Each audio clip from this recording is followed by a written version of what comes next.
Committee on Public Safety and National Security.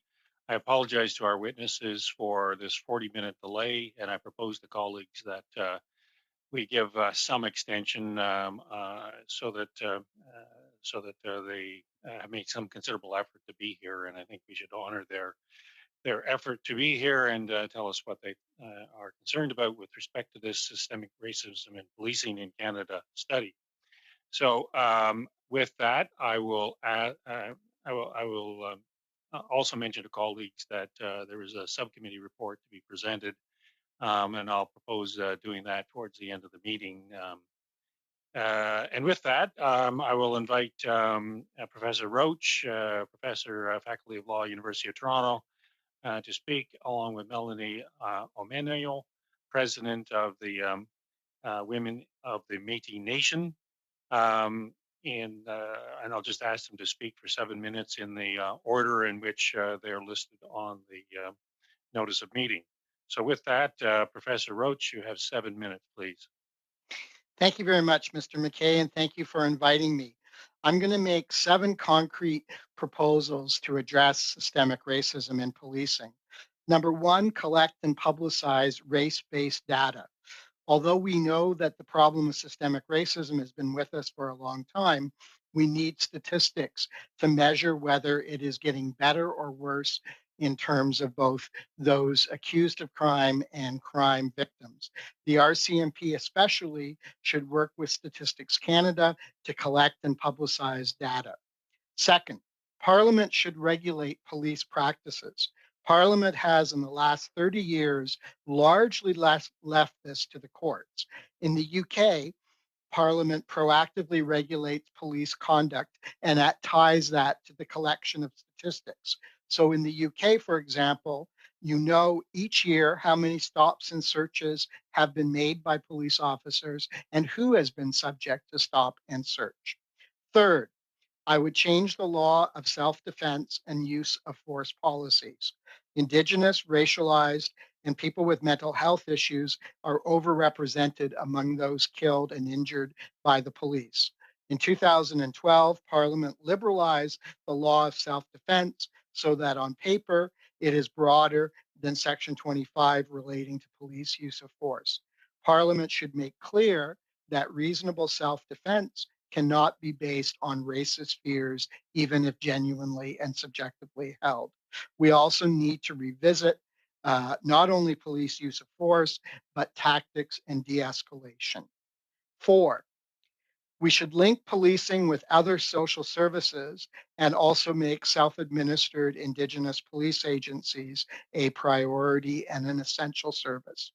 We are asking the police to deal with intergenerational trauma, addictions, and mental health issues. They should be required to work with other public and community agencies with more expertise and less coercive force. The number of Indigenous police services has declined from 58 in 1992 to 36. Whereas the numbers should be heading in the opposite manner. Such police services need resources and the freedom to work with others in the community, and hopefully to take over policing from the RCMP, OPP, and the Sûreté. Fifth, we must improve governance inside and outside of the RCMP. The 7-person Yukon Police Council, which has 3 First Nations members and is chaired by the Deputy Minister of Justice, is a model that you should look at closely. The RCMP, especially in its contract policing role, can no longer rely on top-down governance from a very busy Minister of Public Safety through to the Commissioner. For example, Surrey is gaining much more local control over policing by opting out of contract policing. We need to find a way to have better local governance of the RCMP when it is involved with contract policing, and also better governance of the RCMP overall. The new advisory committee is there to handle corporate risks, not to provide citizen input. 6, we have to improve citizen complaints and review in general. As you know, the RCMP's review body is underfunded and underpowered, as the ongoing travesty of not releasing the report on RCMP's interaction with Colton Bushy's family illustrates. And I really hope it doesn't, the RCMP's result is not released on a Friday afternoon or on a busy day. The RCMP Act needs a fundamental rethink, and if that is not possible, then the federal agency should get out of the way and let the provincial agencies assume responsibility over police complaints, as they have in many jurisdictions, assumed jurisdiction over investigations. And then seventh and finally, and this is probably the biggest ask, is we need to abandon the paramilitary model of policing, which I believe is perhaps more entrenched in the RCMP than any other police force. And we need to move towards an educated professional model. Police officers are educated professionals, just like teachers, nurses, and yes, lawyers. And they require continuous learning, hiring, specialization, and easier license suspension. Right now, we have a quasi-disciplinary, a quasi-criminal disciplinary process, and I fear that with the unionization of the RCMP, this will only become a more difficult instrument. The police are rightly educated professionals. They're paid as educated professionals, but they should also be subject to license suspension, just like teachers and lawyers are. Thank you very much. Thank you. Um, President Omenio, you have 7 minutes, please. Okay, thank you. Um, I represent the Métis Nation, which is one of the three distinct Indigenous peoples in Canada. And we have our own history, customs, laws, language, culture, and traditions. Métis women are a vibrant, strong, resilient, and resourceful, and are the backbone of the Métis Nation. La Femme Chifo Tepimsawak, which is the organization I represent, is the voice of Métis women in Canada and across the homeland, which is Ontario, Manitoba, Saskatchewan, Alberta, and British Columbia. And I'd like to remind the committee today that today is Métis, it's a Métis Day. It's the 135th anniversary since the death, the hanging of Louis Riel, and it's a day we honor. So I'm honored to be here today to present to you on this issue. Discrimination is created and reinforced through government policies and practices. Canada has a long history of policies and practices that have institutionalized racism towards Métis women, girls, and gender diverse people. While the current government is working towards reconciliation, many discriminatory policies and practices still exist today and have not been addressed as yet. In 2001 to 2004, the Correctional Service of Canada released a series of research reports examining Métis men and women incarcerated in federal facilities in British Columbia and the Prairie region. As part of these studies, researchers surveyed that childhood and family experiences of offenders growing up. Most Métis respondents reported experiencing or witnessing violence and substance abuse. Most had experienced or witnessed violence in their homes growing up and in the community. Most had also experienced or witnessed substance abuse in their homes growing up. Most Métis respondents reported having family members involved in crime while they were growing up. Métis women continue to be one of the most at-risk groups in Canada for issues related to violence and continuing to experience these complex issues, nonetheless, which is facing discrimination with police services. For many Métis women, the circumstances leading to their involvement in the criminal justice system is the result of complex set of collective and individual life circumstances marked with systemic discrimination, violence, and poverty. Systemic racism in policing continues to exist because of the legislation, racism, and policing practices that fail to recognize the full impacts of the biases against Métis women. One of the police practices that directly targets Métis men and women is carding. It has been proven by a multitude of studies that this practice targets racialized and marginalized communities disproportionately. The issue goes beyond carding, though. The true reason is that Métis women are treated differently than other women within the system, and continually hear how Métis women were actually targeted in many instances by police.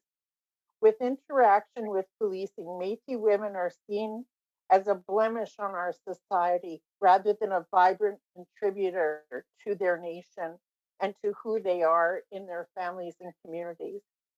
Police services in Canada refuse to recognize racial bias and racism as a problem in their practices and policies, and police are not required to record racial data in their reports, making it even harder and more difficult for Indigenous people and advocates to push for change within the policing practices.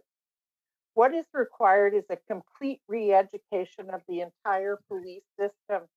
This training must go beyond a tick box of cross-cultural training, but must cause the system and participants to fully examine their biases, both overt and unconscious biases.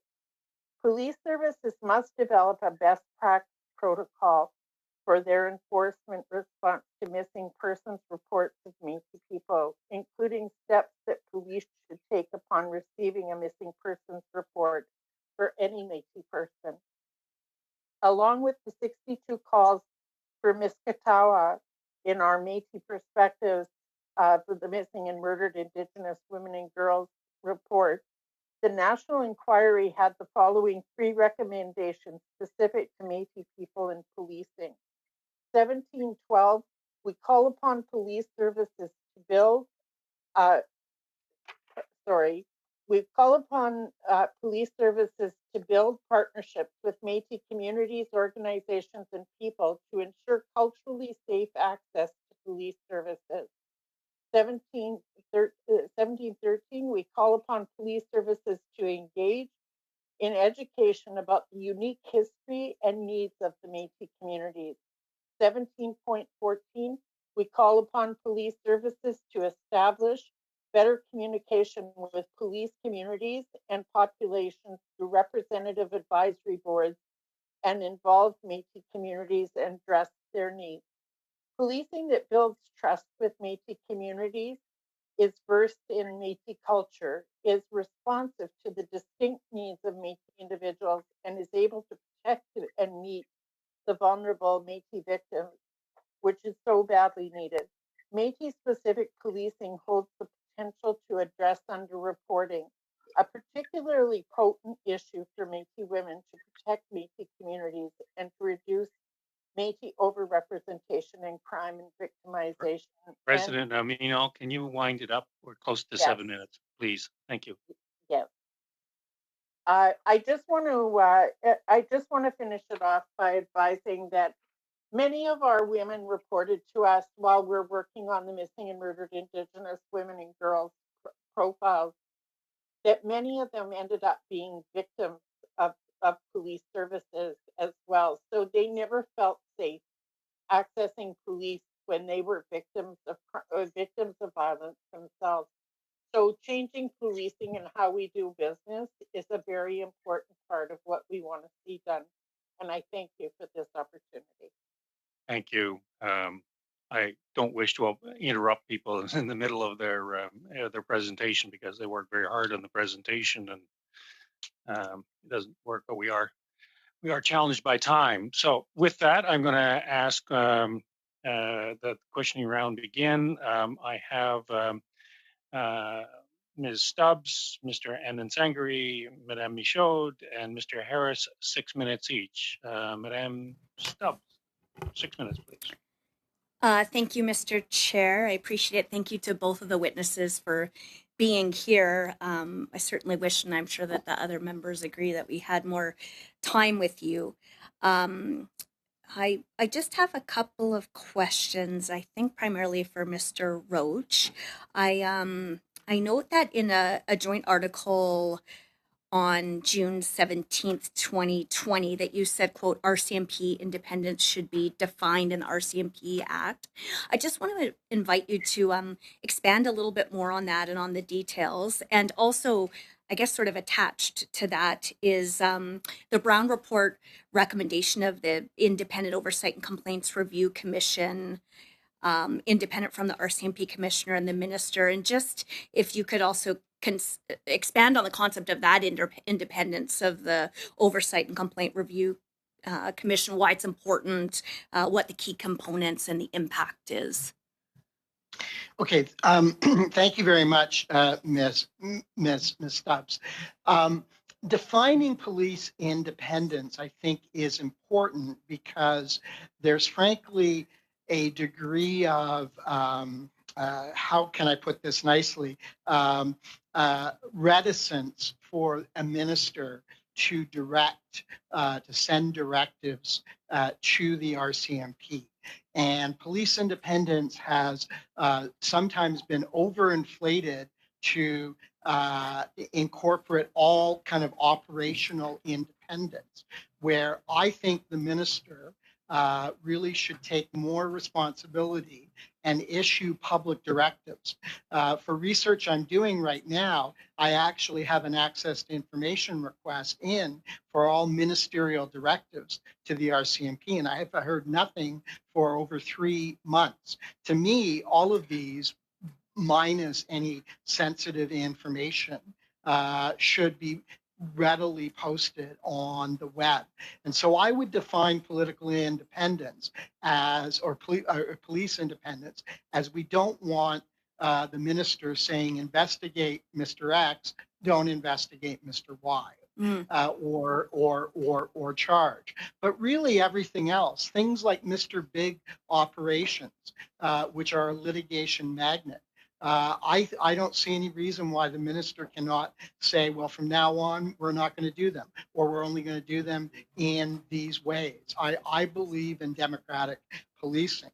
As for the Brown Report, I think we need to think about not just oversight, and I've already said that the existing RCMP complaints body is under-resourced and underpowered. It has no power to impose any sort of remedy, and it has a budget that, frankly, most law faculties have 3 or 4 times the budget that it has, and the people there are trying their best, but they're having to deal with or supervise complaints from coast to coast to coast.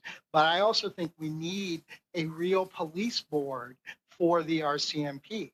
I think society now is just more complex, and this idea that there's the minister here and the commissioner there, and then somehow it all works out with the provinces and the territories, I don't think is sufficient.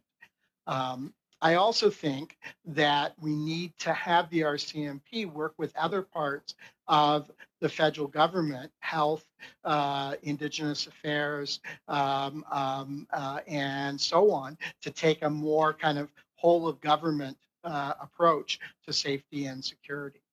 You have about 2 minutes, Madam. Thank you.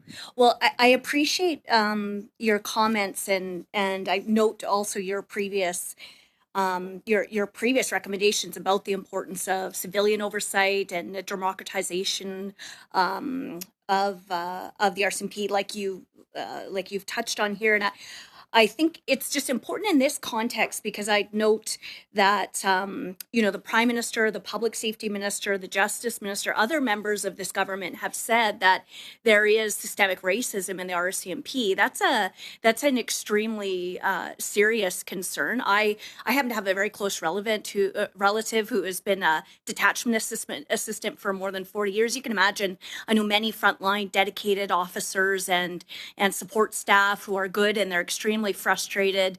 And there are bad apples, as there are in every institution, and acts of racism must be stamped out, and individuals who are racist must face full full consequences. But it seems to me that if the Prime Minister and these ministers have made this indictment, and it looks like might have pressured the RCMP commissioner into correcting or previous comments and saying the same thing, then where are the directives? Where is the concrete information and facts and instructions from the minister to offer concrete solutions? So I don't know if you want to expand on the importance of the transparency issue too, in terms of actually achieving outcomes and confidence in institutions among all Canadians. That's Yeah, a very important question, but she's only giving you about 15 seconds to answer it. So if you can Sorry. be very brief, please. sure. Look, the RCMP has a very difficult job, and hopefully, when they eventually release the Bushy report, they will come out with a plan. But I mean, every institution has to deal with in, institutional racism. So I don't think this should be seen as an indictment of the RCMP in particular. Thank you, Professor Roach, Ms. Stubbs, Mr. Ananzangri. 6 minutes, please. Thank you, Mr. Chair and colleagues. Thank you both for being here today. And I also want to acknowledge Louis Riel Day, this very important day in Canada. Professor Roach, I'm going to start with you, and hopefully I'll get some more time. With respect to addressing issues of systemic racism, can you give us some good examples of other police departments, agencies that have addressed it, and what concrete steps, apart from the 7 that you've identified, should the RCMP be taking? Right. Well, I think it's very important both to empower racialized people within the RCMP so that there are support groups. I know in Toronto Police Service, Ottawa Police Service, where groups of racialized police officers can not only mentor, but can also respond to problems that they have within the organization. So that's one thing. The second thing is I think we need to have consultative community committees, but we also need to realize that, speaking to 2 or 3 people in one community is never enough. And we need to have town hall meetings. And I think the commissioner needs to, in some cases, and I know she's very busy, she needs to listen. But she also needs to have people within various communities that she can have a continuing relationship with, but then can also take her to different communities in order to have a town hall. Policing has to be democratic. And the commissioner has to realize that. And as with any police chief, the police chief works for the board, or in this case, the commissioner works for the minister. And if it's not working out, then, as in all cases, it's maybe time to find someone who has a different vision. So, Professor, just to pick up on the democratization of policing, I know you've mentioned it a couple of times. So, an agency like the RCMP, goes from one end of the country to the other. How do you ensure that the needs of people in Surrey are addressed within a local context, as well as people in Halifax or in Nova Scotia? Isn't it inherently difficult to be able to have both? And the broader question I'm putting forward, and I want you to address it as well, is this time for us or the RCMP to get out of contract policing altogether? Well, I mean, I think that would be a huge step. I'm not necessarily opposed to it, but I don't think it's going to happen overnight. And as you note, Surrey is coming up with its own police. But I think if you look at the Yukon Police Council, that's an example where within one territory, they have taken proactive democratic steps. If you look at the 2019 Ontario legislation, Community Safety and Policing Act, they have detachment boards both for each OPP detachment and detachment boards for First Nations who are served by the Ontario Provincial Police. Now, when we have these detachment boards, we have to also train those citizens who are serving in a democratic capacity so that they're not completely dominated by the detachment coordinator. But I think we need something like that. And when I look at the RCMP Act, it is the least democratic policing act in Canada that I'm aware of. And I think that the Ontario Act is actually much better on the democracy front. So between in comparison, so let's look at the SIU, for example, and let's look at the Toronto Police Service Board. There Right. are two essentially independent bodies that oversee, in some respect, the work of the Toronto Police. What mechanism do you think the RCMP needs? I know you've touched on some earlier, but in Right. terms of the SIU portion, what do you think is required for investigation and charges to come forward when there's inappropriate or wrong behavior? Right. Well, I mean, we obviously need some SIU type mechanism for those provinces that do not already have one. But my understanding is, say in Alberta, they have their own SIU and it handles the investigation. The problem, say in Nunavut, is if the RCMP shoots someone in Nunavut, which has happened quite so often, it's the Ottawa police that are investigating. But I would go back to the fact that I'm a criminal law professor. And although I think SIU is important, I also know that you have to give everyone the reasonable doubt about guilt. And that's why I talked about changing the self-defense laws, changing the use of force policies, because I actually think that that is even more important than simply having prosecutions, criminal prosecution are warranted. Thank you, Mr. Anand-Sangri. With that, we'll go on to Madame Michaud, de 6 minutes, s'il vous plaît. Merci, Monsieur. Thank you. And thank you, Mr. Roach, for being here. You talked about other examples, for example, the United Kingdom.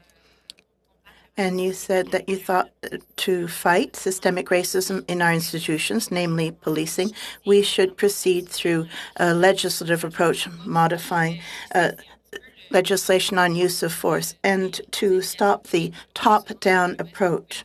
Could you talk to us a little bit more about how the minister could intervene with the Minister of Justice in this regard?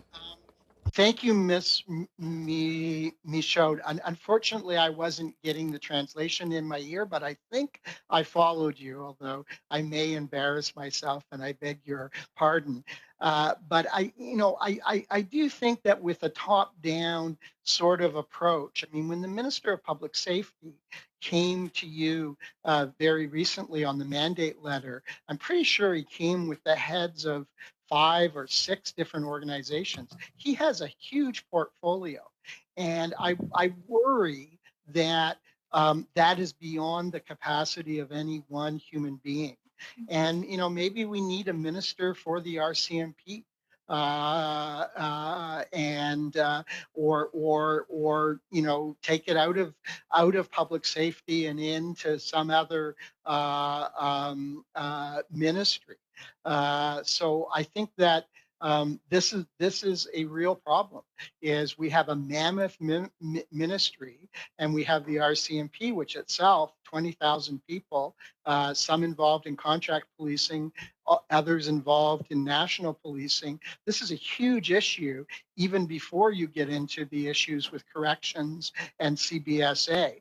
And one of my concerns is that we're going to take the existing RCMP complaints and review body, which I think on its own admission is really struggling, and we're going to add CBSA to it. That's not going to necessarily make things better. There's only 2, I believe, commissioners on that body. So I think it is important to recognize that the federal government has a huge presence. Now, if the federal government starts moving out of contract policing, I think it also has to think about not simply recouping those funds, which are less, because the federal government is subsidizing contract policing a lot less. And I think with unionization in the RCMP, you're going to see more Surreys, although obviously COVID has thrown a spanner into the works.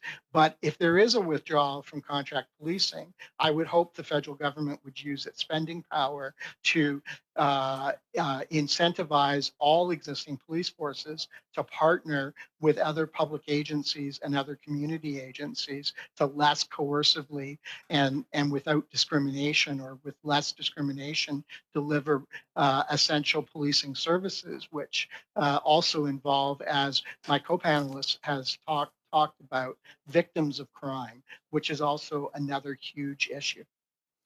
Merci. Thank you. And before I ask my next question, I want to ensure that Mr. Roach has access to the English interpretation of what I'm saying in French. Is it working for you?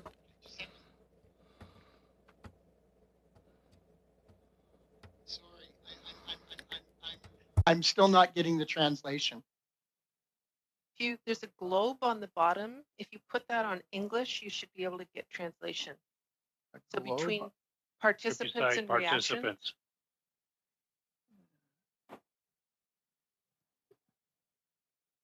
A globe. No, Right.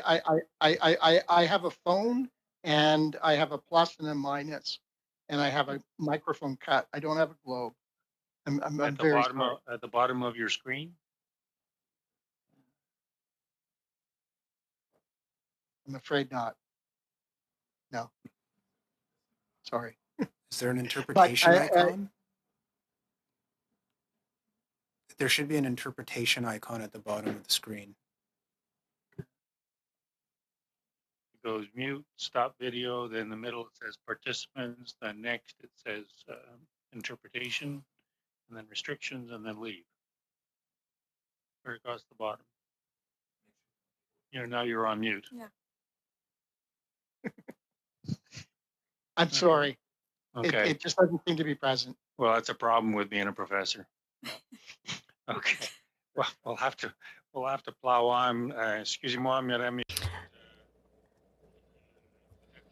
I'm very sorry, Ms. Michaud. Mr. Roach, are you going to be able to understand the question if I ask it in French? Absolutely, yes.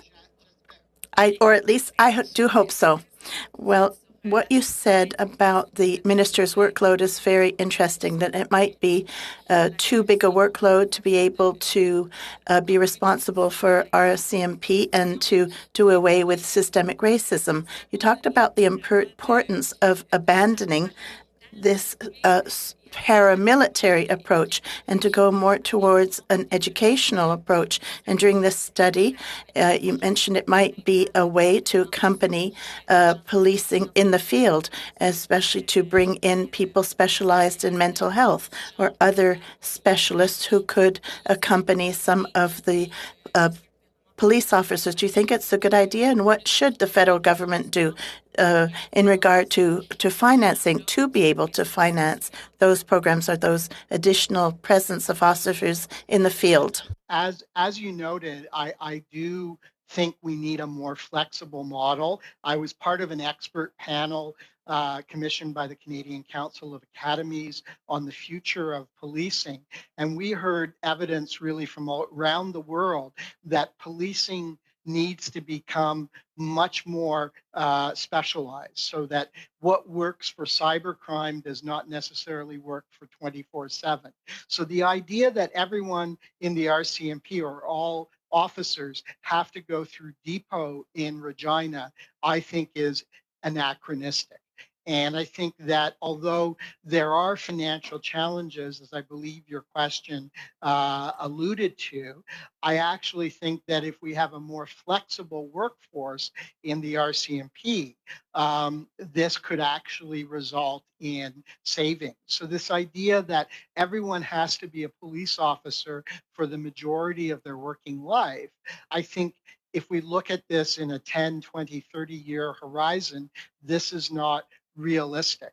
And one of my concerns is that, I recognize the Supreme Court has allowed the unionization of the RCMP, but I worry a little bit that this, as well as the paramilitary ethos and the idea that everyone has to go through Regina and kind of a boot camp in Regina, is going to make the RCMP a less nimble police force. Many municipal. Unfortunately, we're going to have to leave it there. I apologize. Yes. It's what I do best, apparently. And I'm going to address our time limitations once Mr. Harris is finished. With that, Mr. Harris, 6 minutes, please. Thank you, Chair, and thank you to both of our witnesses today. And first of all, I too, like Mr.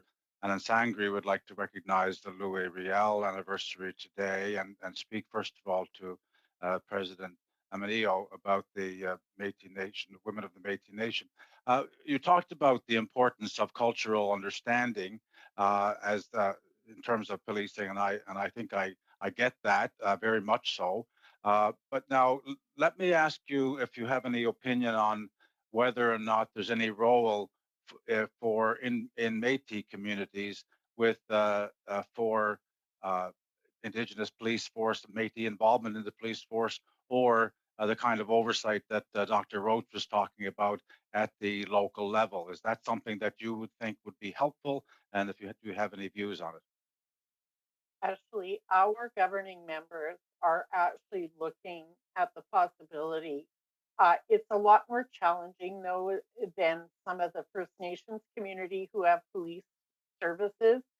The issue is that we don't have a captured audience in one particular spot. But I do know that the Métis Nation and the Métis Nation governments do want to look at the development of building some of their own justice processes. And we have many members who are involved and are RCMP members. I know many of my friends and relatives over the years to try to change the institution became members of those police services. And I want to tell you, like, whether people like to hear it or not, they tell me some of the stories and stuff. Racism is embedded within that system. And it isn't about trying to say the whole system is corrupt. It's about us making it a better system, if that's the system of policing that we're going to be using. So I'd like to see at least a relationship between the various police services and the Métis Nation and the Métis Nation government, if we're going to move forward, because I think that without that, we're always going to be a victim of the service rather than being a part of increasing it and making it a strength-based place. Thank you very much for those insights. Dr. Roach, I know we've got a lot on our plate to undertake a study of racism, systemic racism, that is, in policing in Canada. One of the focuses that you talked about was on the oversight of the RCMP. I see two aspects of that. Is there a room for a national board that's somewhere up there that does the same kind of role in terms of policy, as well as local oversight, as you suggested, maybe as a default position in communities where the RCMP are acting? Can both of those models exist together, and should they be both covered in legislation? I think the answer to that, Mr. Harris, is yes. I mean, the Ontario legislation now is moving towards an advisory committee for the OPP, which is the OPP Central, as well as detachment boards and First Nations boards. And I think even more naturally that would fit in with the RCMP, which does a lot of national policing. So I would think a national board for the RCMP would deal with issues of both over and under policing that, say, Muslim Canadians struggle with, in part because of stereotypes associating them with terrorism, and in part because of hate crimes that are unfortunately aimed at Muslims. So I actually see the two interacting. But I also think it's important that the RCMP be less rigid and less paramilitary so that the local boards can actually have some power. because obviously what's required for policing in the Yukon is very different from what's required for policing in British Columbia. Uh, I'd like to also ask about the RCMP Complaints Commission. It seems to me that that is a broken system, or it's not very efficient. I see 175 reports still on the commissioner's desk, and that's not good for her, and it's not good for the people who are waiting to hear their complaints. Is there room for some mechanism like an automatic release of these reports after 2 months or 60 days or 90 days? To clear the decks? Should that be the way to go, or do we need to revamp the system? You shouldn't have to have an MOU between the commissioner and the chief of the complaints commission to actually get things moving. And yet, as you point out, what we've had added to this is another agency, the Canadian Border Service Agency, with the legislation that was tabled before the prorogation. So that seems good to be going nowhere. And what can we recommend to fix it? You have Right. approximately 30 seconds. I think that a kind of drop dead date that allows the commission to release, but the whole idea is that the commissioner should absorb and learn the lessons from the report. The commission has done some very good work in terms of systemic. Maybe one way to go is to leave it as a systemic body, but allow the provinces, when necessary, to have their own complaints bodies deal with the individual complaints against RCMP officers. But you also suggested that they have discipline rights. Okay. Yeah, I apologize for cutting people off as I'll follow up. We're already 20 minutes over the cutoff time. I'm proposing having a second round of 4 minutes for the first two questioners and 1 minute for Madame Michaud and Ms. Harris. That'll finish off this panel. And I've had a request from Madame May for a question as well. I'm inclined not to allow it only because we are so far behind. So with that, the second round is the Conservative, 4 minutes, except I don't know who the Conservative questioner is. Yeah, hi, Chair. Okay, I'll Mark. be, Okay. Yeah, great. Good to be joining you. And I do apologize. I missed the opening comments from Melanie and Lisa because of the connection problems. But today, we're celebrating National Métis Week, and I had an opportunity to recognize Métis people and also to thank those that are so involved in making a difference. And so, Melanie and Lisa, I do want to thank you for your personal contribution that you are making over the years. And we may be related. I'm Métis myself, and my roots are the Villeneuve, Lac Saint Anne, Saint Albert area, and so Hirondelle and Cunningham. So I'm sure we're connected. There's no doubt about that. But just a few questions. First of all, have you seen what barriers do you see for Métis women taking up a career in law enforcement? Or do you even see barriers? Actually, there are many barriers to Métis women going into law enforcement. I do have some very good friends and allies that are Métis women. And by the way, my grandfather's Cunningham. So, but no, I know that's an aside, but there are women within that system. As much as I'm telling you that there's racism in the system, we also know that there's a great deal of gender issues within that system and how women are treated and how it's managed. It's not an easy system, and you'd have to be awfully tough. So I think the barrier would be is how well received women are and how they're treated. This system is an old system, and it's based on principles that just are not in today's world when you're talking about things like feminism. So we need to change how it's looked at. Women are a bit back in the days when RCMP were started, and we have stories in the 1800s where RCMP raped our women. So, I mean, this is nothing that just started now. This is something from many centuries ago already. So we need to start looking at a system that is not based on the fact that women have no value. Back then, women didn't even have a vote or a say. We have to change these systems now so that they're reflective of exactly what our future is going to be, so that all people are treated equal within that system. So thank you for the question. Yeah, thank you, Melanie. Do you, just building upon what you said, do you have any other thoughts or recommendations on what this committee should look for or ensure that's included in the First Nations Policing Act? Is there anything that we need to avoid? Well, I believe that the thing that I would, and I'm not an expert on First Nations policing, but the thing that I would tell you most of all that I think that we need to avoid when we're looking at alternative policing is ensuring that they're resourced well enough that they actually can do their jobs and that they're not just a fraction of something else, where they actually have the authority to do their jobs and they're not being overseen by an authoritarian system of another police service. 30 seconds, Mr. Dalton. Okay, and so would a local, more diverse and more accountable policing oversight at the local level increase the accountability and trust of the community in the police? I believe it would. I believe that there are some models of community engagement and oversight boards that do help, and I believe that some of them do have or ensure that there are Indigenous people engaged.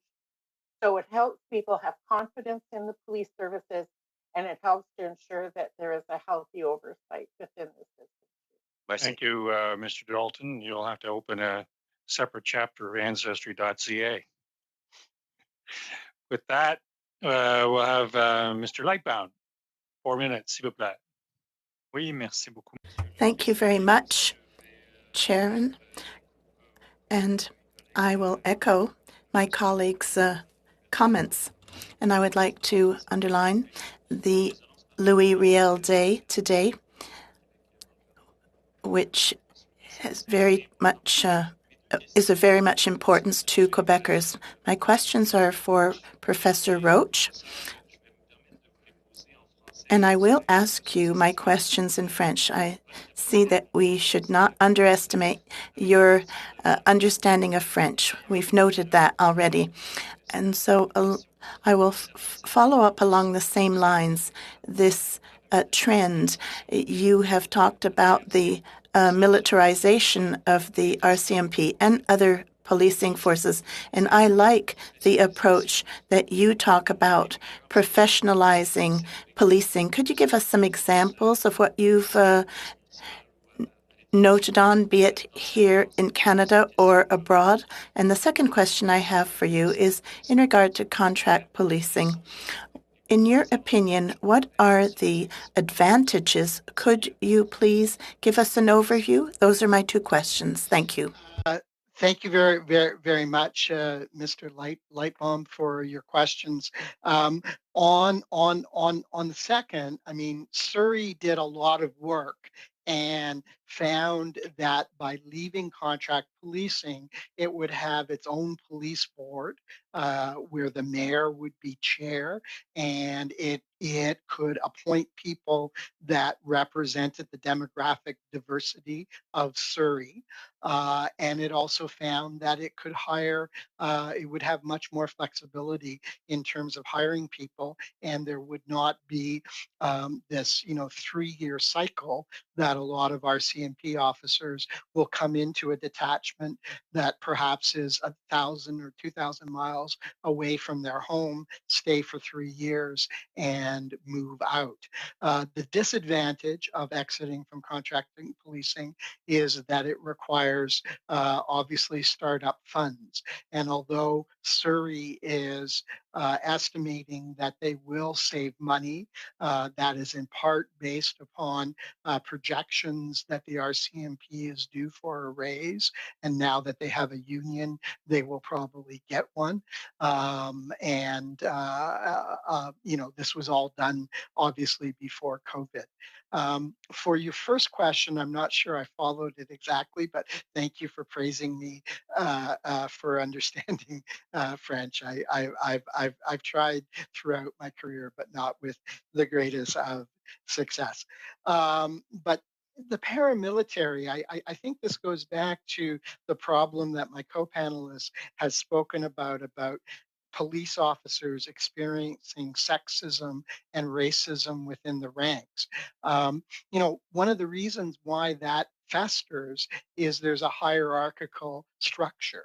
And so the RCMP was not even based on Sir Robert Peel's model of a civilian police. It was rather based on the Irish Constabulary, which was a colonial occupying force within Ireland and wore the red because that is what the military wore. So I think that I agree with my co-panelists that the roots in the RCMP of paramilitarism run extremely deep. It runs from the start of the RCMP, and it's reinforced in Regina where everyone trains, and it's reinforced within the command structure. And it will take a brave and inspired leader to really fight that. And we've had one civilian leader for the RCMP, and that didn't work out so well. So I think what you're seeing is that the institution and the paramilitarism of the institution is very durable. Thank you, Mr. Lightbound. Madame Michaud, 1 minute, s'il vous plaît. Thank you very much, Chair. I would like to address a question to Ms. Omigno. You said that Canada has a long history of racism against Indigenous women and Métis women. It is true. We don't need to say more about that. You say that women have never felt safe nor protected by police officers. This is a very serious problem. All Quebecers and Canadians, regardless of their origins, need to feel safe. In your opinion, what can be done to reestablish this trust between Métis women and police officers? In my view, I believe that police officers need to look when they're dealing with individuals, and instead of seeing them first as a potential criminal, they need to hear their stories and be able to see what they can do and how they can address people. In a community, and I can give you example after example, where women very often have been put and incarcerated when they've actually been a victim of violence, and they haven't been treated with the same values that maybe other racial people might have. And I'm not saying that I don't believe that there haven't been white people that have been victims of race of issues with police, but in our community, far too often there are women who do not get the same values or support when police are engaged. If they have mental health issues, they're treated really horrifically. Just last week was the video of an Indigenous woman having her clothes stripped off in a police station, and what she was actually drunk and intoxicated, and they gave her a concussion and she had to go to the hospital. So those issues are real. They're not something that are just an obscure thing that's going on. It's just now with the new video cameras available, we're seeing this stuff on the media and being horrified by it. But it's the life that we experience. So unfortunately, we're going to have to leave it there. Mr. Harris, final minute, please. And possibly Madame May, 1 minute after that, and then we'll have to close this session. Mr. Roach, thank you, Chair. Mr. Roach, in making recommendations, you suggested that the Parliament ought to regulate police practices, including the use of force. Is you suggesting a standard that's in the criminal code or a standard that's in the RCMP Act that would go into contract policing, or exactly how should the legislation or Parliament regulate these national standards or outcomes? I think it should be done through the criminal code, perhaps with regulations that have a standard as they have in the UK. In the golden strip search case, the Supreme Court practically begged Parliament to regulate strip searches. And we know that strip searches are a problem in some police forces and not in others. It should also be tied to collecting data. So in the UK, when you use a stop and search power, the police have to record when they did it, who they did it to, and those statistics are published. Thank you, Mr. Harris. Madame May, 1 minute, please. Thank you, Mr. Chair. Given shortage of time, forgive me, Professor Roach, for not bothering to say how hugely I respect your work and how grateful I am to you. I want to go right to the question of the CBSA. We have inadequate review on the RCMP and none of CBSA. What would you recommend us to do about racism and abuse by CBSA officers? Well, I mean, I think that you need to look at training. You need to look at create some sort of advisory board that would deal with people who are specialists with migrants and the issues that migrants go through. I'm a bit skeptical about pushing it into the RCMP review body, which is already struggling. Thank you, Madame May. Unfortunately, colleagues, that is where we are going to have to end this session. And on your behalf, I want to thank Professor Roach and President Ameniho for their contributions. As you can see from the questions, members really would like to be asking more questions, but we unfortunately suffer the tyranny of time. With that, we will suspend and re-impanel. So please don't turn off your computers. Thank you. And thank you.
Unfortunately, about 40 minutes behind where we should be, but it is democracy at work.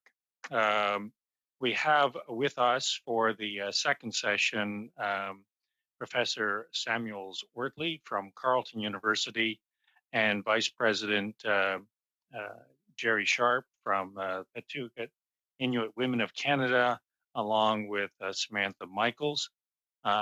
Each of you have 7 minutes, and I'll just ask you to speak in the order in which you're listed on the notice of meeting. So with that, Professor Samuels Wortley, you have 7 minutes, please. Great, thank you. I thank the committee for this invitation to speak on issues of systemic racism in policing in Canada. Before I begin, I would like to acknowledge that I am taking space on the traditional territories of the Mississaugas of the Credit, the Anishinaabe, the Chippewa, the Haudenosaunee, and the Wendat peoples. My name is Kanika Samuels Wortley, and I'm an assistant professor with the Institute of Criminology and Criminal Justice at Carleton University. My research centers the policing of racialized communities as well as youth crime and victimization. Today, I speak to you not only as a researcher, but also as a Black member of Canadian society. We as Canadians often view diversity as our strength. However, at this point in history, we can no longer ignore growing evidence that social inequality within our country is highly racialized. Black and Indigenous peoples are more likely to live in poverty, thus creating barriers to social mobility. Canadian criminal justice scholarship has explored the intersection of social inequality and crime, but often neglect to consider the role of race and racism and how discrimination factors into criminalization, particularly given in our criminal Point of system. order. We lost the sound Yes, there, Miss. Mr. Mr. Harris. Sorry, Mr. Chair. Just wanted to say that we lost the audio, and I certainly don't want to miss any of the testimony.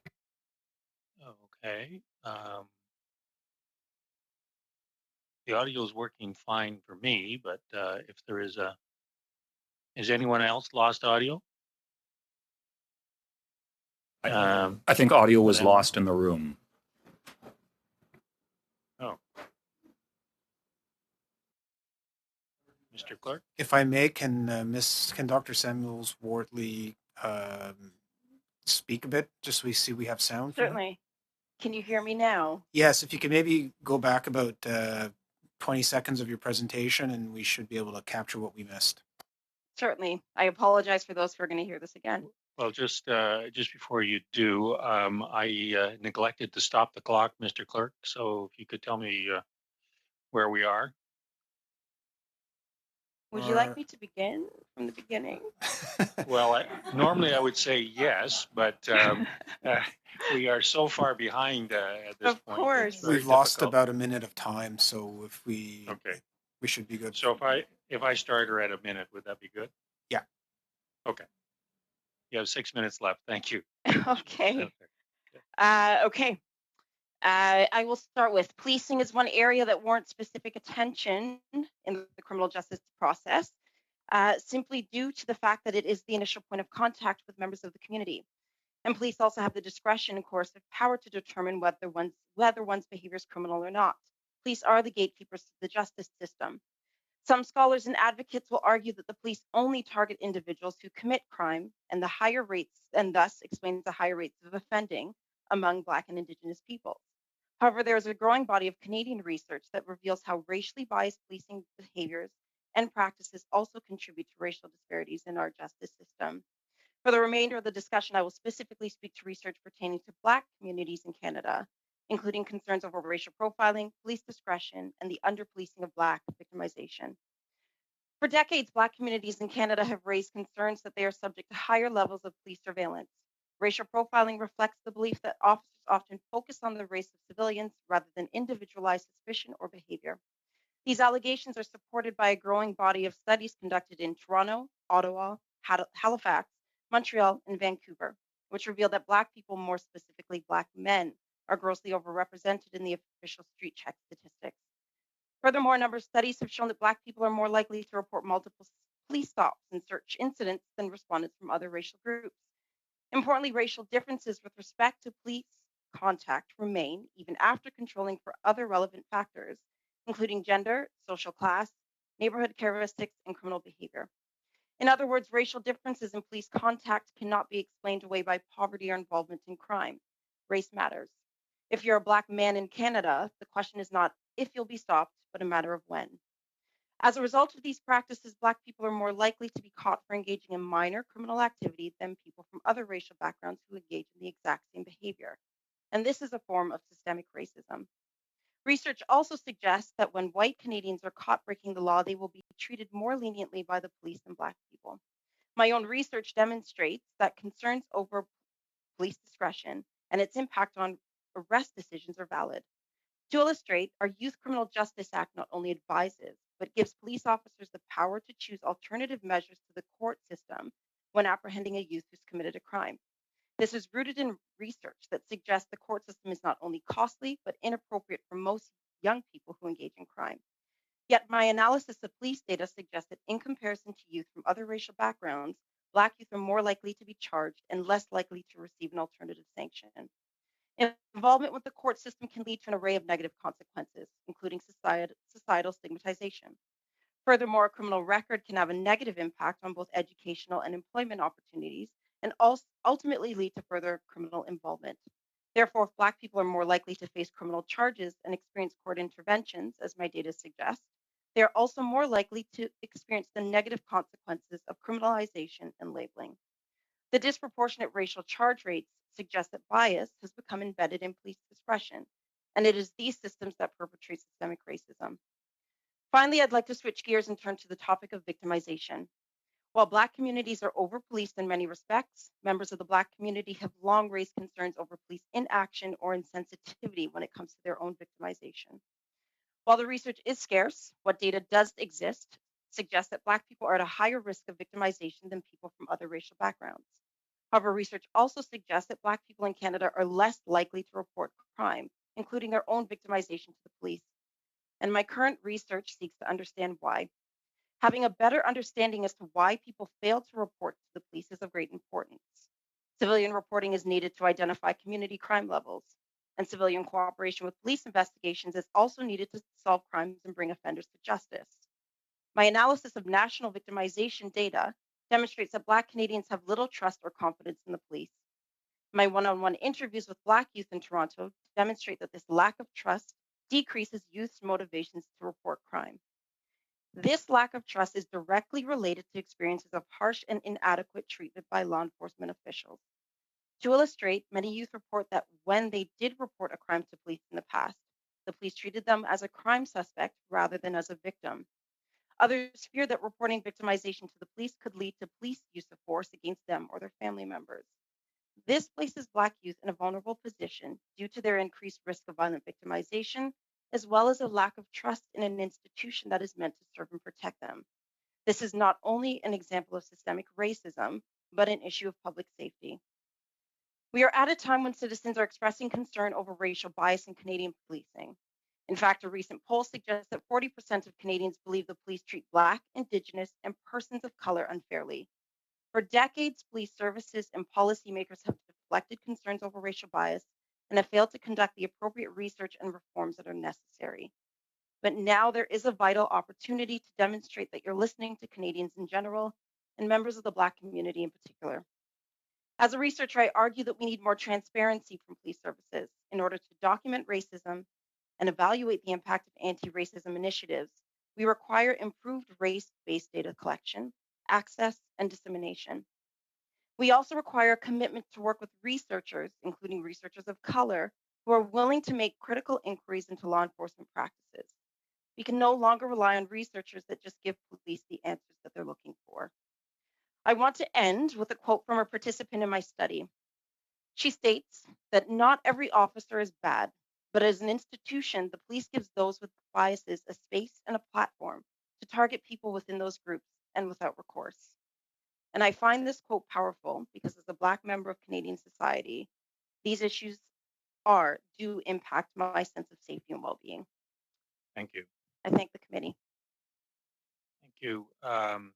Vice President Sharp, you have 7 minutes, which I assume you'll split with your researcher, Madame Michaels. Madame Michaels will be supporting me during the question period of this presentation. Okay, fine. So, Mr. Chair, Ublakut, members of Parliament, Chair, co-chairs, guests, and staff. My name is Jerry Sharp, and I am the Vice President for Paututik Inuit Women of Canada. I'm pleased to be here with you today on behalf of our President, Rebecca Kudlow.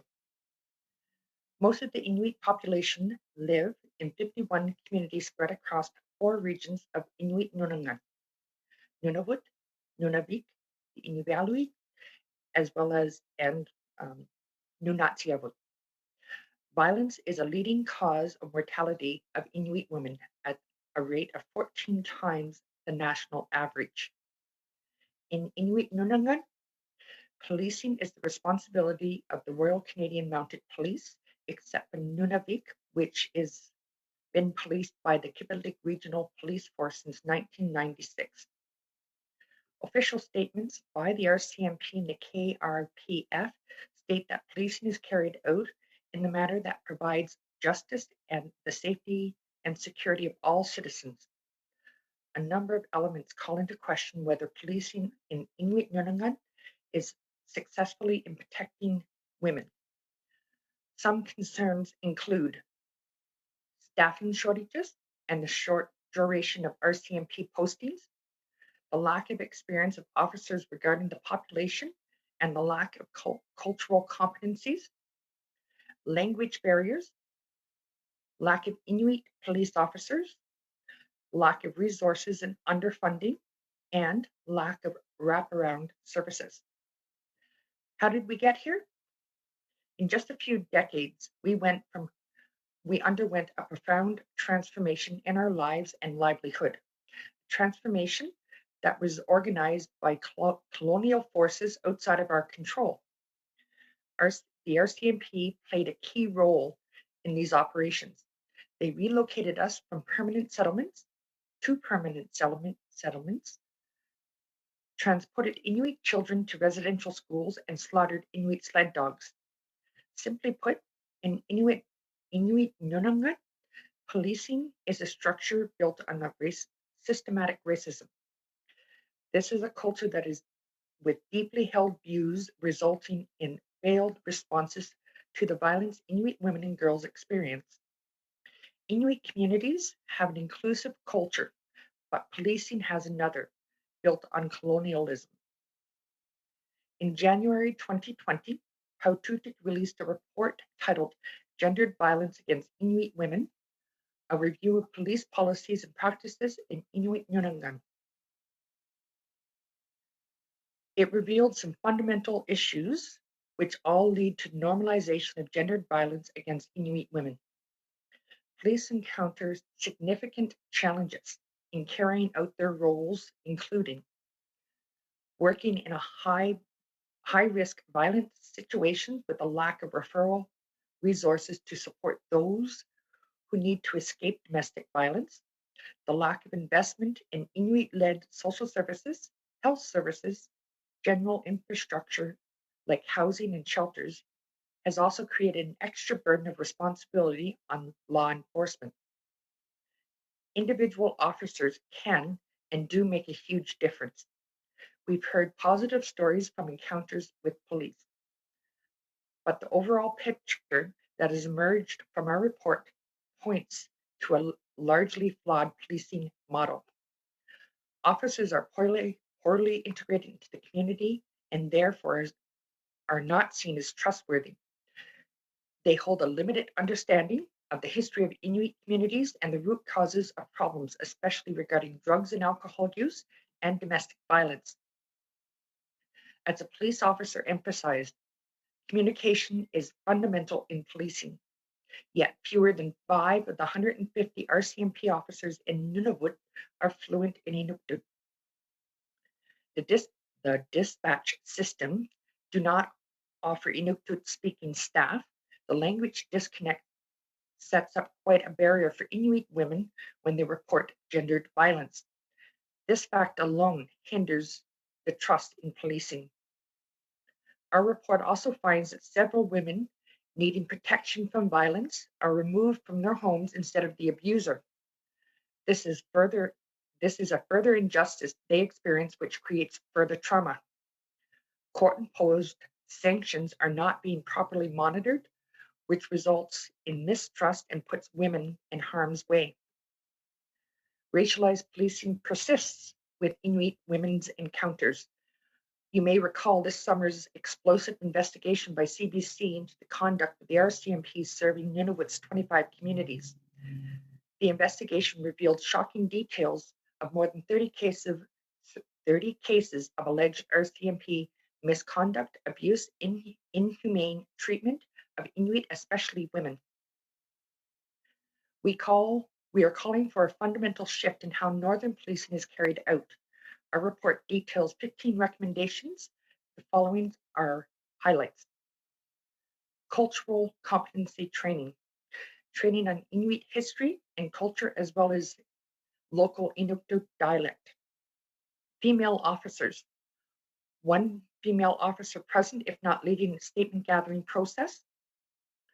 Inuit advisory committees composed of elders, community leaders, cultural facilitators to ensure police practices and procedures are integrating Inuit Kayumati principles. Trauma-informed policing, trauma training relevant to the historical and present-day experience of Inuit to de-escalate situations and build positive relationships. Duration of postings.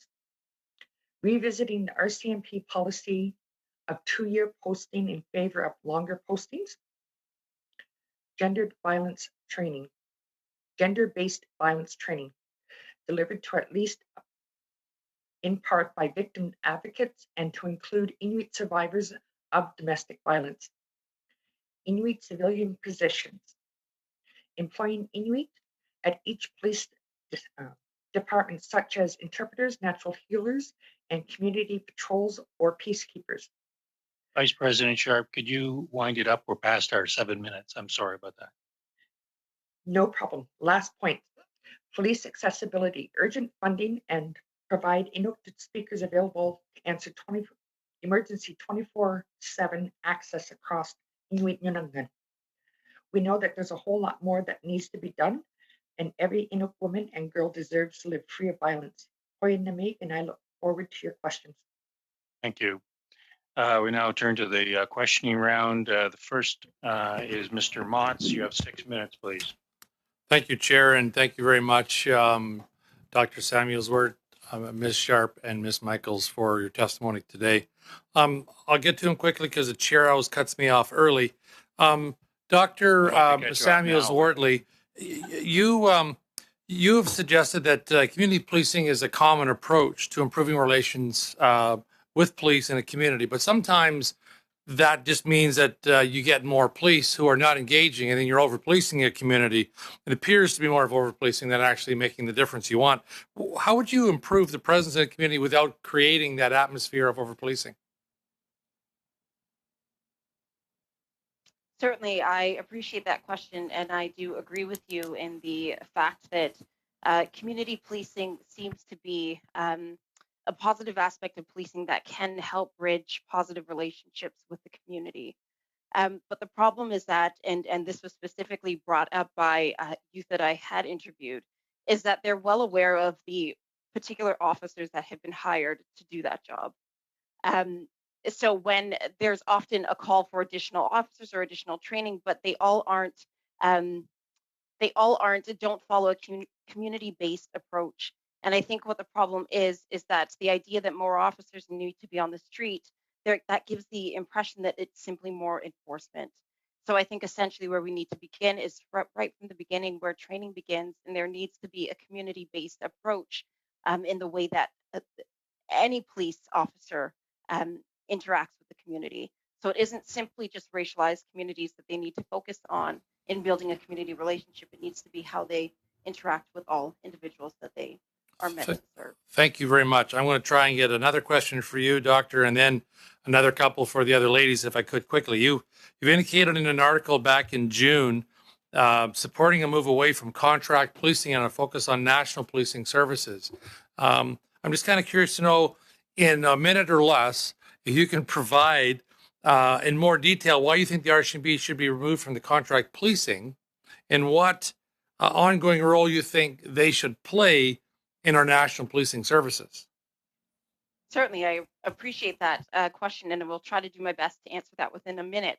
The reason I answer to that is because I recognize that all communities are different, as my fellow attendees have indicated themselves. When you're dealing with particular communities, they have their different different issues and different concerns that need to be dealt with. That's why I do believe that the RCMP is not best suited to police areas that they might not be well informed as to what are the particular uh, areas of concerns that are applicable to that community on a whole.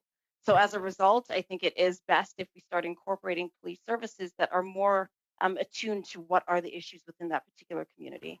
Well, thank you very much. That was a very succinct answer to a very days-long response, I'm sure. I appreciate it. Ms. Sharp or Ms. Michaels, there is a report entitled Addressing Gender Violence Against Inuit Women, a review of the policing services and practices. Is authored by your organization and a Dr. Comack. Now, there's a number of recommendations that came out of that particular report, and they recommendations that provided improvements to policing services in Inuit communities.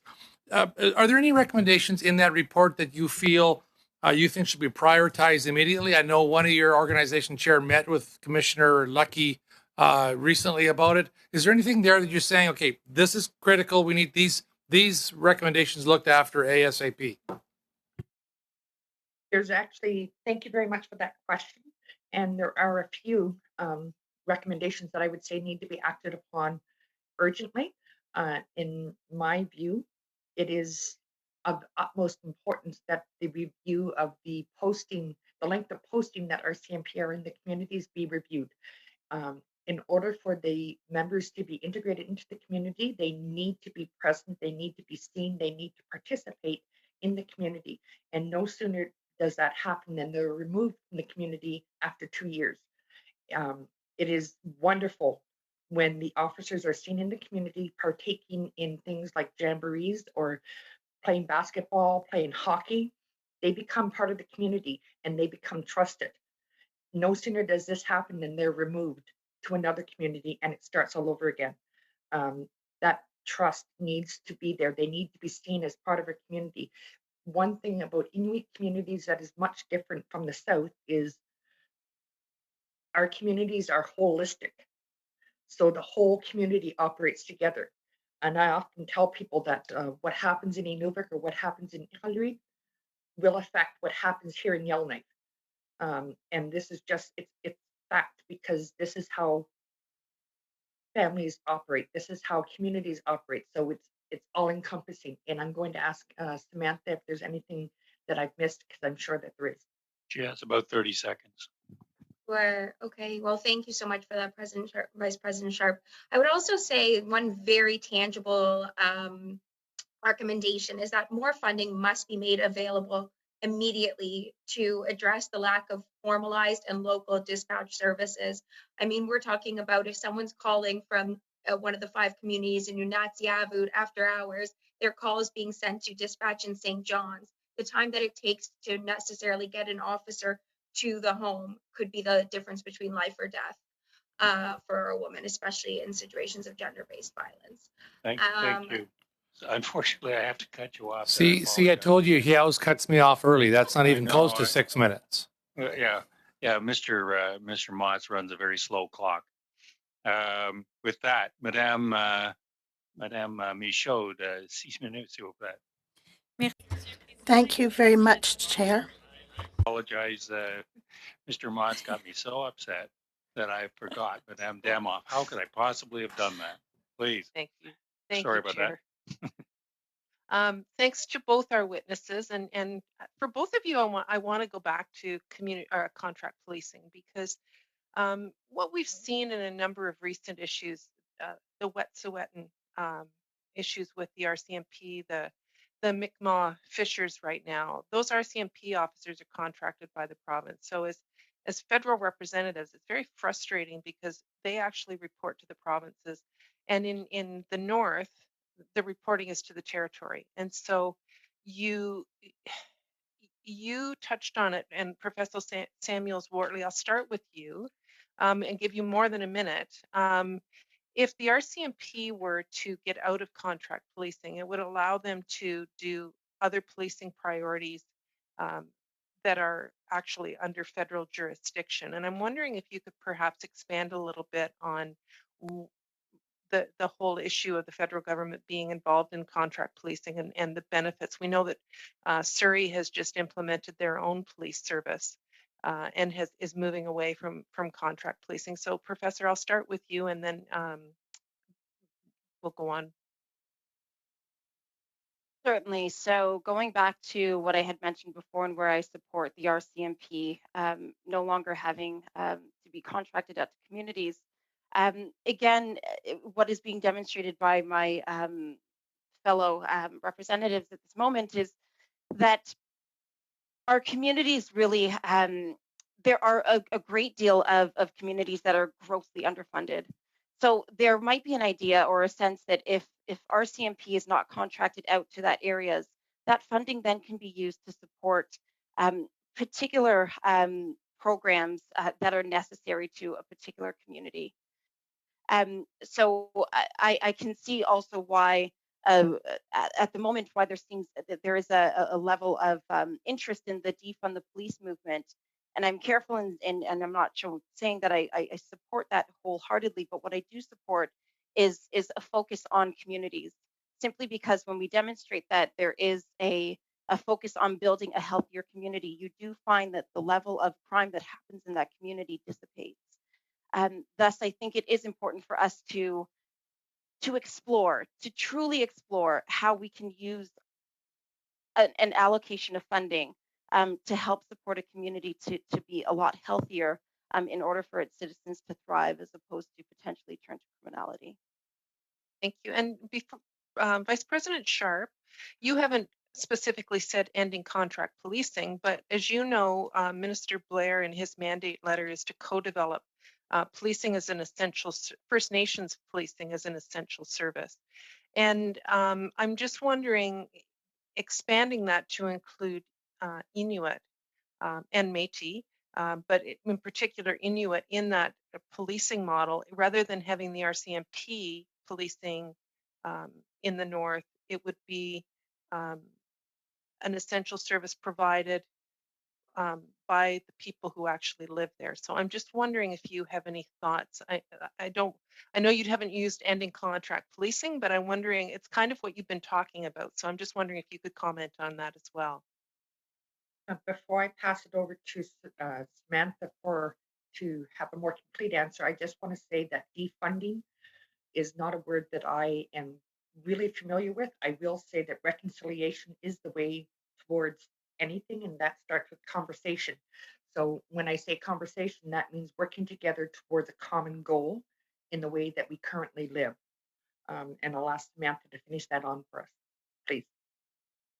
Sure. So again, there's 4 regions in Inuit Nunavut, and of course, Nunavut, Inuvialuit, and Nunatsiavut are policed by RCMP, and then there's Nunavik, which is policed by the Kativik Regional Police Force, which makes this sort of a unique situation, spanning such large landmass. But that is true. I don't think we've had the time or the opportunity to consult to really come to an answer about contract policing. I think what came out loud and clear through the report was a need for more Inuit civilian positions within the RCMP. I'm not sure that the RCMP and Kativik Regional Police Force, or actually I should be more definitive. I am sure that it's not working. It's just not. So, but I think what we need to do is we really need to start rethinking policing, and by we, I mean Inuit. So I think that our next step would likely be to hold mass consultations with Inuit, centering the voices of women and youth at the forefront, and understanding how they perceive or how they want to further policing. But I mean, our report does speak to the need of having Inuit civilian positions made available. Thank you. Professor, I only have about 45 seconds left. On the issue of body-worn cameras, there was a study in 2019 that said that it was the largest to date, that there was minimal to no impact on ending systemic racism. I'm wondering if you have views on the use of body-worn cameras. Certainly, I can speak to that. And in terms of the research that's been done on body-worn cameras, the research is inconclusive. You'll find studies that do support its use and others that don't, such as the one that you're raising. And I would believe that increasing or ending systemic racism is not going to begin once police start using body cameras. This can be demonstrated with a number of a misuse of force that has been caught on camera, and nothing has been done. I think that we need to speak more to accountability as to when there is an issue or a concern over the way that a police officer has interacted with a member of the community. How was that officer being held accountable? Simply catching this on video doesn't seem to do much. There's that evidence there, but the other issue is that the police often have the upper hand in how that evidence is used. We're going to have to, unfortunately, cut you off there or leave it there. Apologize for that. No worries. Madame Michaud, 6 minutes, s'il vous plaît. Thank you, Chair, and thanks to the witness, and a special thank you to Ms. Samuels-Wortley. You're currently working on a study that explores how perceptions and experience of racial discrimination by members of law enforcement can participate to delinquency in young Blacks and Indigenous youth and can contribute to their marginalization. And in the study, there is mention, of course, of Indigenous women, but their youth mentioned. So I'm spokesperson for the Bloc Québécois for Youth, and that's where my interest lies. Could you go into any more detail on perceptions of justice can lead to victimization or values of pro-criminality amongst youth? Before you answer that question, Professor Samuels-Wortley, I want to make sure that all of our witnesses have got translation. Does that work for them? I was afraid of that. I was going to see. Okay. So go to the globe at the bottom of your screen, and you press it, and it'll give you English translation. I apologize for that. I did not have it there. Okay. I should have caught that earlier. I think we'll ask Madame Michaud to re-ask her question in a truncated portion. Sorry, Christina, but I should have caught it earlier. So, Christina, can you re-ask in 15 seconds? Is my time going to be extended? Thank you. That's very kind of you. So I'll start again. Thank you very much for Ms. Samuels-Wortley. We're working on a study that explores perceptions of racial discrimination by law enforcement officers can contribute to victimization and delinquency on young Blacks and Indigenous youth, and that contributes to their oppression and marginalization in society. As I said, I'm a spokesperson for the Bloc Québécois for Youth, and I think that in this study you didn't study sufficiently issues of youth. There's a lot about Indigenous women, which is fine and necessary. But I'm interested in you going into more depth on the way perceptions of injustice can give rise to increased victimization or even values of criminality in young Black youth and Indigenous youth. Thank you. I think that's a great question, and I appreciate the opportunity to speak to this further. So yes, perceptions of injustice is now being explored to be considered as a criminogenic factor. And where this comes from is that if there's a perception of a level of unfairness, particularly for Black youth, is when you look at every social indicator, the Black population is at the lowest in terms of employment, income, housing, health, as we're seeing now with COVID-19. So there really is a sense of alienation and hopelessness within the Black community. And as a result of these perceptions of injustice, and now when it comes to policing, and we're now seeing discussing more about systemic racism within policing, there comes to be a sense that society is unfair, and as a result, some youth may develop crime attitudes, and this increases. Then this puts this at them at a vulnerability, because if they do not trust the police who are meant to serve and protect them, there's a chance that they will develop self-help strategies. And in this sense, they might engage in criminogenic behaviors where it comes to carrying weapons for protection, or developing their own sense of vigilante justice just because they do not believe the police will be on their side or protect them when in need. So I think that this is actually an area that I am looking to explore further, and do believe that it is something that we need to explore. Um, because even with a criminal record, that again creates an additional barrier to achieve many of the social factors that leads to mobility. And as a result, there is an extreme sense of alienation within the Black community, and particularly with some Black youth. Merci. Thank you. And often, I think it's the way people interact amongst each other. Now, in your opinion, how should officers interact with Black and Indigenous community youth? Would there be a way to diminish the negative perceptions that youth have? Again, that's a great question. So where I ask all youth that I interview, I simply ask them, what is it that a police officer can do in order for you to feel some type of connection, or not to feel a negative towards them? And I do want to make it clear that every youth understands the importance of having an officer. Not one has stated that they want to defund the police or don't believe that there is a sense of utility for officers. It literally comes down to being treated with respect. Every single one, I would basically say, has said all they want is for when they encounter an officer, for them to feel like they are being treated fairly and with respect. And something as simple as that, you think would be easy to achieve, but clearly it's not. So I do believe that this needs to start within police culture, and to change the way that police feel that they need to interact with the community. There needs to be more of a focus on community development, positive community engagement.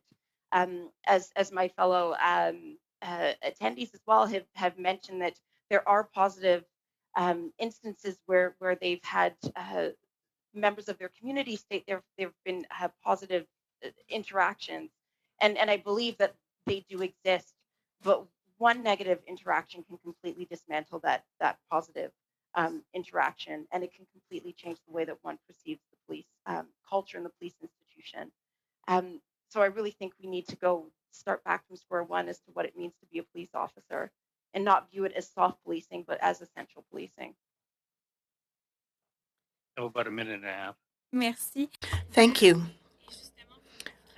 And you work with youth, and through your studies, you're listening to them. Do you think they need to be given a bigger space for this issue, for instance, in strategies to improve the relationship between youth and police officers? So how could they act as vectors of change to influence police officers? I certainly do. I agree that youth need to be at the table. They are the ones that are interacting with police, and I honestly am at awe whenever I speak with a number of them, and I'm within the community and talking to individuals and their insights and their perceptions.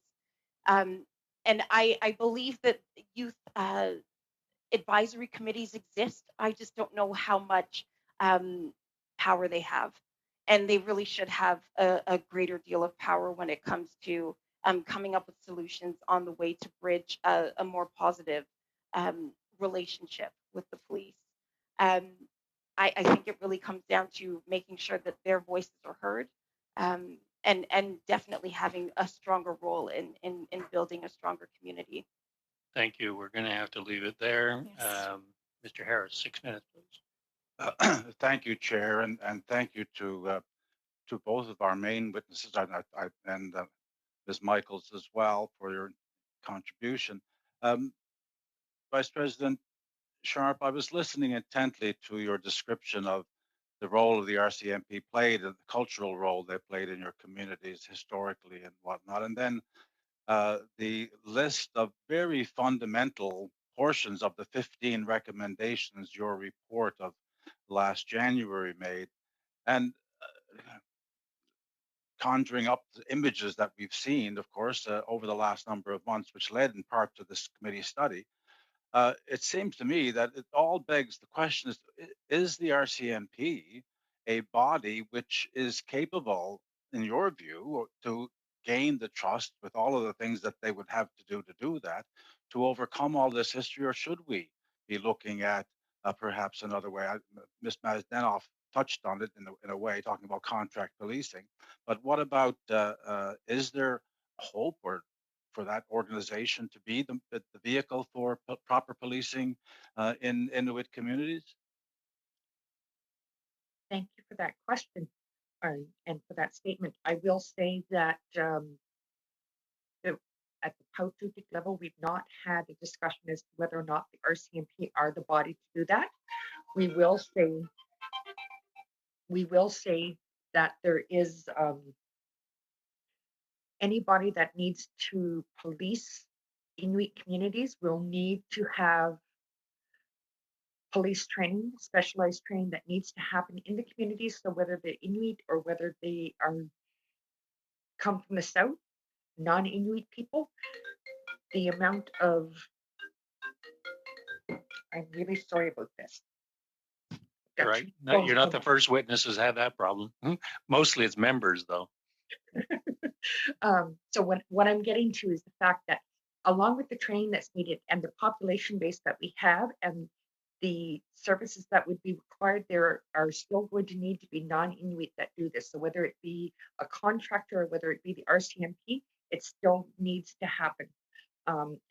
What needs to happen along with that is the cultural competency part. If you had an alternative on the table with an Inuit governance model under your control, would that be something that your communities would be interested in exploring? Samantha, do you want to try and take this one? Yeah, again, I think it comes back to the fact that there hasn't been that thorough consultation or opportunity to do that. And I think that's the next step stemming from our report. I mean, our report clearly points to a number of ways that the policing is not effective. Is effective or even equitably funded. But I think there is a need to do this consultation, and I think it's urgent. I think the second part too is that there needs to be massive investments into communities. We're talking about 51 communities, and there's only 15 shelters serving those communities that are flying in. So, in situations of gender-based violence, which we know is arising often, the couple members that are in the couple RCMP members, let's say, that are in the communities, what are they to do? There's such limited community resources, so there's just so much that needs to be done that I think will involve the policing, but goes beyond it as well. I will add the fact that please keep in mind that when we talk about Inuit Nunavut, I'm talking across the top of the Northwest Territories, all of Nunavut, parts of Nunavik, or all of Nunavik, which is basically Inuit Nunavut takes up 1/3 of Canada. Oh yes, and in Labrador we have Nunavut as well, Nunatsiavut as well. That I'm more familiar with, although I've been to Nunavut as well. So it is a big territory. There's no question, and there's a big series of problems that we've been talking about today. So let's see. I do have one question. I don't have much time left, but I did want to ask Professor Sanders-Wortley about something she brought up in terms of police discretion. And I know that's something that is very powerful in the hands of police officers in dealing with any members of the public, and in particular, its influences how a systemic bias might take place.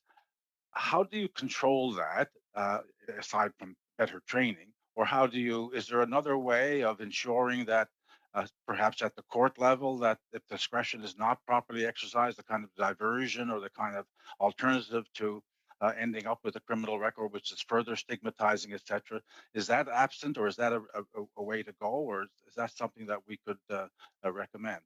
You have about 30 seconds, please. Okay, that's another great question. How to answer that in 30 seconds? In this sense, I would say that the police are clearly a product of our environment. We need to deal with issues of systemic racism within our own society. How that can be dealt with, again, is starting right from the beginning with training and demonstrating that racialized communities, individuals that come from racialized communities, do have to deal with additional structural barriers that have an impact on behavior. So as a result, I think we do all want to feel that we should be treated the same, but there needs to be a recognition that a lot of there's certain segments of our population that are not afforded that, and the police need to be well versed on our colonial past as well as our enslavement past in Canada, and perhaps that might have an increase. Um, a level of understanding of the social context of Black and Indigenous communities. Thank you, Mr. Harris. Colleagues, as you can see, we are way past time.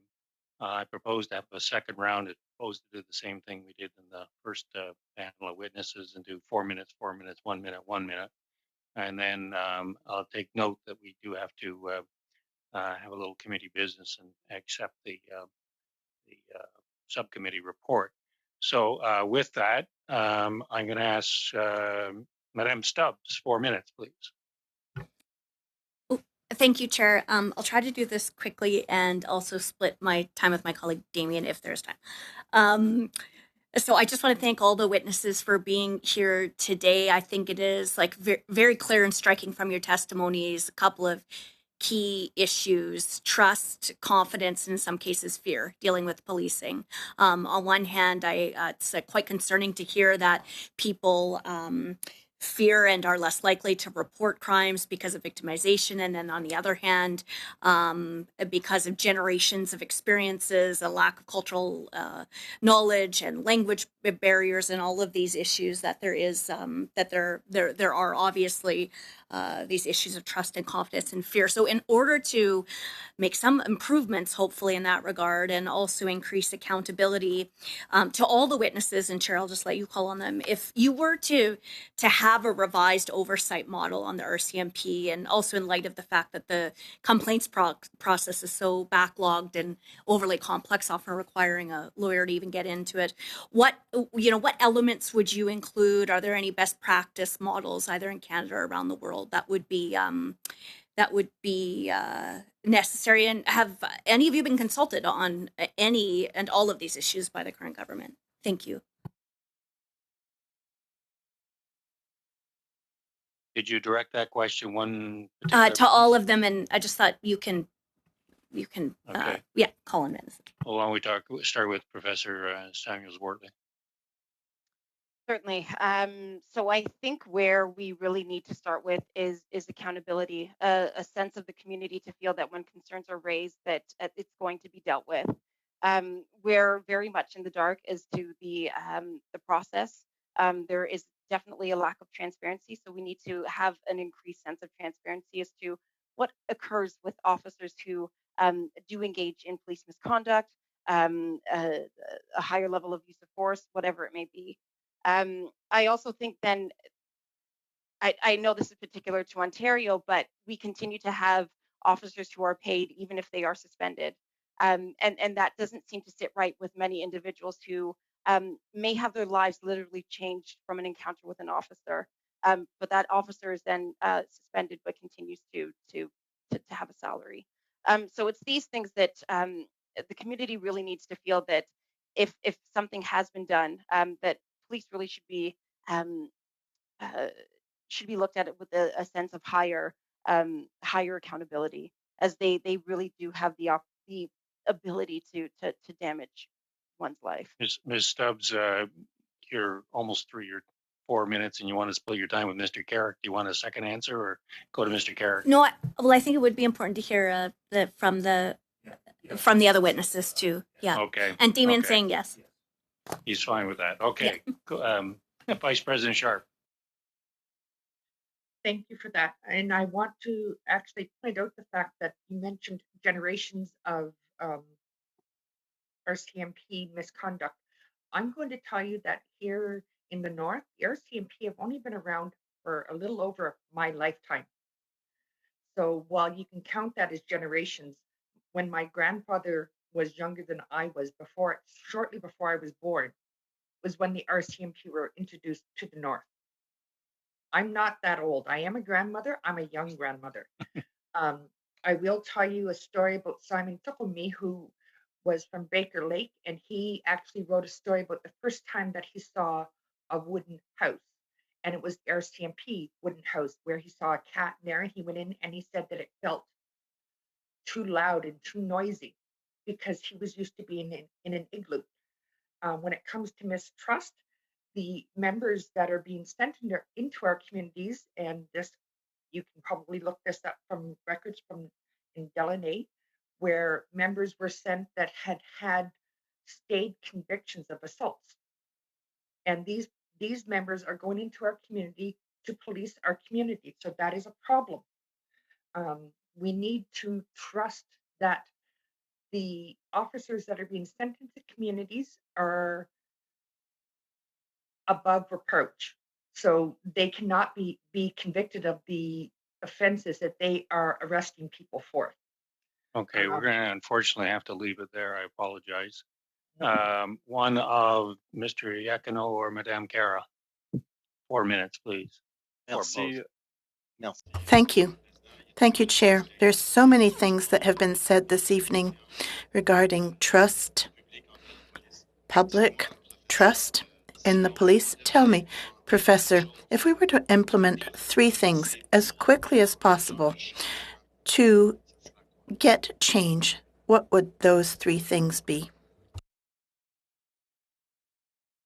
Wow.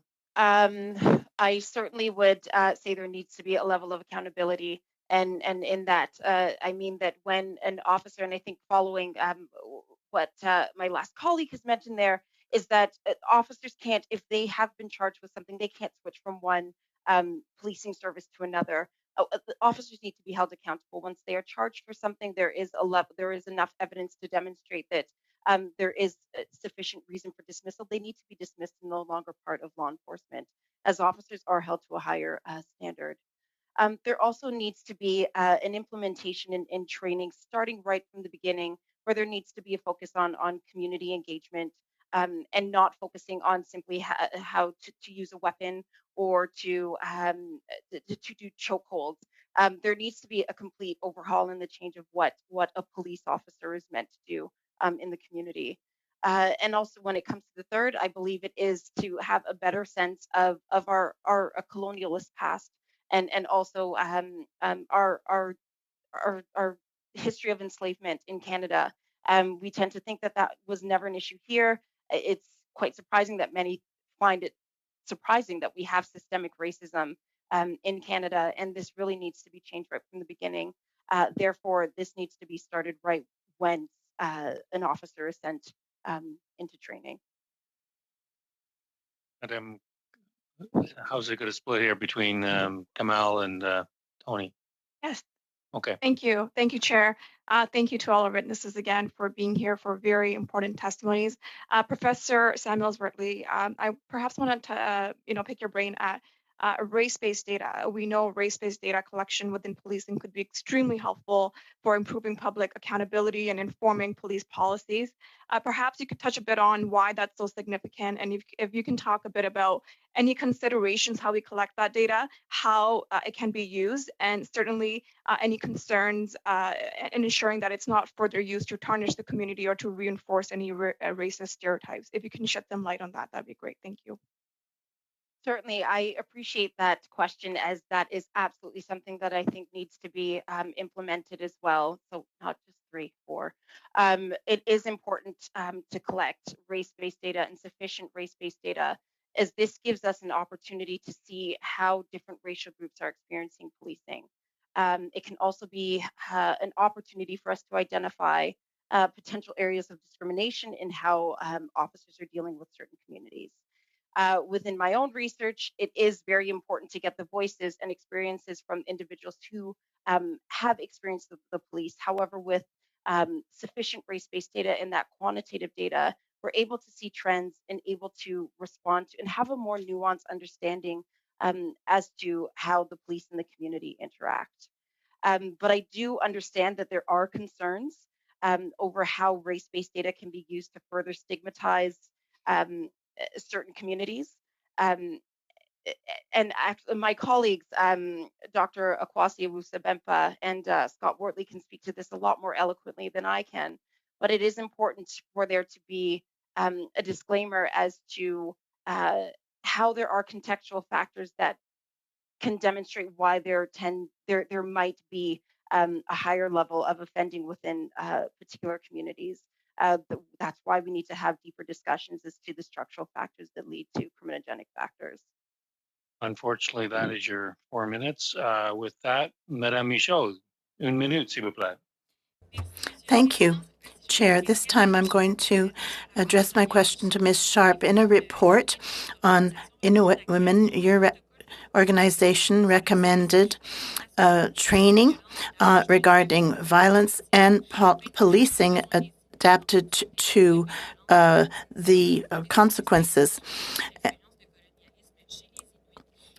Could you please give us a little more detail on the best way to implement the recommendations in the study report? Thank you for that. And I'm sorry that I was disconnected there. I did catch all of your question, but I would like Samantha to answer this for me. Okay, very briefly, please.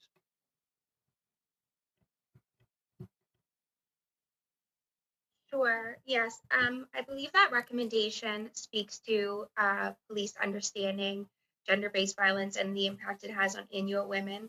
So a lot of our suggestions around that is having a family violence liaison officer in each of the communities, given the disproportionately high rates of violence that Inuit women experience, as well as having a female officer present when leading questioning. So there's a lot of different factors, but I think it comes down to, again, cultural competency training and who's developing this cultural competency training, and especially the impact and the experience of violence against Inuit women.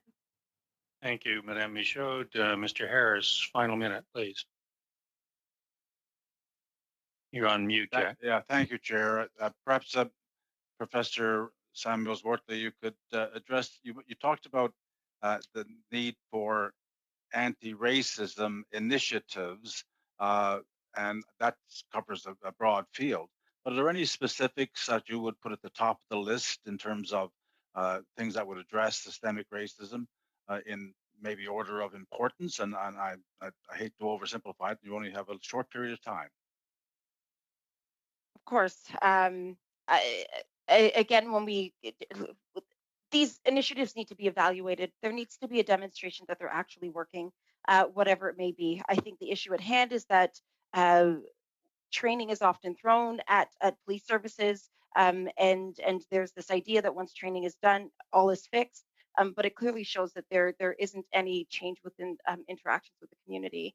So I can't specifically state what particular form of anti-racism training works. It just simply needs to have a better evaluation as to what potentially may have an impact on the way that police serve their community. Thank you, Mr. Harris. Unfortunately, colleagues, we're going to have to leave it there. On behalf of my colleagues, Professor Samuels Wortley, Vice President Sharp, and Ms. Michaels, I want to thank you for your effort to be here and for your testimony and your thoughtfulness. As you can see, the committee is completely engaged in what you had to say, and I want to thank you for it. And I see Mr. Dalton is quite pleased. I think he's going to be making outreach to you, Vice President Sharp, in order to be able to see whether you are from the same family tree. So, which is not such a bad thing. With that, colleagues, I'm going to bring the meeting to an end. I'm going to look to the clerk as to whether we have to go into in camera in order to be able to accept the report of the subcommittee. It's up to the committee how you wish to proceed on that. Unless there's wild and crazy objections, I'm going to just carry on and ask our witnesses to sign off. I'm going to assume that colleagues have the report of the subcommittee. I'll just, before I ask for a motion and discussion, is just to say that the anticipation when we did the report was that Minister Blair would be available next Wednesday. He is not available next Wednesday, but he will be available on the 25th, following Wednesday. But other than that, the committee, the report is pretty well as it was discussed in the subcommittee. So, any discussion on the report? The benefit of presenting a report right at the end of a meeting is that nobody wants to talk about it. With that, are we still on with David McGinty on the 23rd? Yes. I'll give you a motion. Pam? I'll give you a motion to adopt the report. Motion to adopt. And I'm sure Mr. Oliphant would be delighted to second the motion. Yes. Any other discussion? It sounds like you missed me at public safety. I do miss you. I think everybody misses you, Rob. Hi, Rob. I didn't know you were here. Yeah, the invisible Rob. And thank you, Elizabeth, for hanging out. Any other discussion? Those in favor of the report as submitted? Those opposed? Thank you very much, colleagues. And we will try to get started at 3:30 on Wednesday, but probably will be sidelined by some vote. And I just, my deep thanks for all members being so welcoming, and particularly for the chair squeezing me in a minute. I desperately appreciate it. Welcome. Okay, Mr. Clerk, can I adjourn this meeting? Okay, meeting adjourned. Thanks very much.